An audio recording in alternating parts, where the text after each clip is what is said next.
अस्सलाम वालेकुम दोस्तों वीरों की हाल चाल ने ठीक ठाक उम्मीद करते हैं सारे भरा खैरियत से होंगे। अज का न्यू व्लॉग स्टार्ट किया आ काम किया असी जी इसका व्लॉग बनाया वा तुम देख भी सकते हो। माशाल्लाह बड़ा प्यारा काम भी होया वा। आ देख लो जिते भी काम करिए असी वीडियो जरूर पाने चेक कर सकते हैं तुम।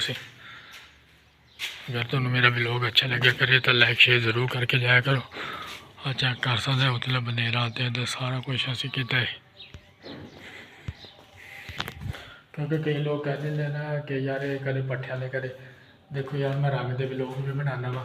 अगर तुम्हें मेरा व्लॉग रंग का अच्छा लगे करना तुम लाइक शेयर जरूर करके जाया करो। अस है पिंड वाले हर चीज़ का व्लॉग करके दिखाई दिया चेक कर सकते हो। बाहर पौड़ी लगी हुई है बंदा बाहर लड़किया भी आया वा। हाँ चेक कर सकते हो तुम मैं दिखाना भी है थले माशाल्लाह बड़ा प्यारा व्यूज़ आ रहा। जिदा जिदा मैं जा रहा उदा तुम्हें व्लॉग करके दिखाना वा। क्योंकि अज ऐसे असी जो नाल चक दे उत्थे भी लोग तुम मैं दिखाना माशाल्लाह बड़ा प्यारा चक चेक कर सकते हो तुम जी। बड़ा प्यारा व्यूज़ भी आ रहा क्योंकि यार अज असी आए थे नाल चक च काम करने वास्ते इस वास्ते व्लॉगिंग की सी नाले असी छोटा जहा व्लॉग भी बनाने होंने। अगर तुम्हें मेरी वीडियो अच्छी लग्या करे तो लाइक शेयर जरूर करके जाया करो।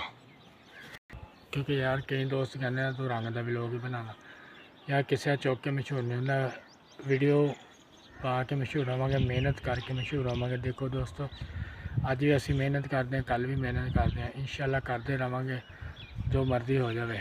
तुम देख भी सकते हो थोड़ा मैं दिखा भी दिता काम अपना देख लो तुम देख सकते हो थलों इलाके बड़ी कि उच्ची है जी आ देख लो माशाल्लाह बड़ा काम सोहना है जी साडा। तुम देख भी सकते हो। अगर तुम्हें मेरा व्लॉग अच्छा लगे तो लाइक शेयर जरूर करके जाया करो। असी है पिंडा वाले दोस्तों जिथे जिथे तक मेरी वीडियो जा रही है ना तुम लाइक शेयर लाजमी करके जाया करो। मेरा यूट्यूब चैनल हाफिज़ नईम व्लॉग के नाम तो असी रंग का काम करते हैं इस वास्ते असी रंग दी वीडियो भी पानी होंगे सही है ना। हाँ देख लो चेक भी तुम कर सकते हो। हाँ देखो उत्ते बंदा भी लगे है जी काम करने वास्ते। क्योंकि यार कई बंदे कहते ना तू पिंडा दी वीडियो पाना पिंडा दी नहीं मैं रंग दी वीडियो पाना वा। अगर रंग दी वीडियो तुम्हें अच्छी लग्या करे तो वह लाइक शेयर जरूर करके जाया करो। कई दफ़ा मैंने अगे बंदे ने भी दसिया कि यार तू ना कमेंटा कई ने कहा किसी की यार वीडियो चक के तू पा देना। मैं क्या नहीं यार असी आते मेहनत करके पाने। देखो माशाल्लाह बड़ा प्यारा काम आया है साडा चेक कर सकते इतने बंदा लग्या है। ओके हो गया सारे मेरी तरफों वेलकम हो गया जी।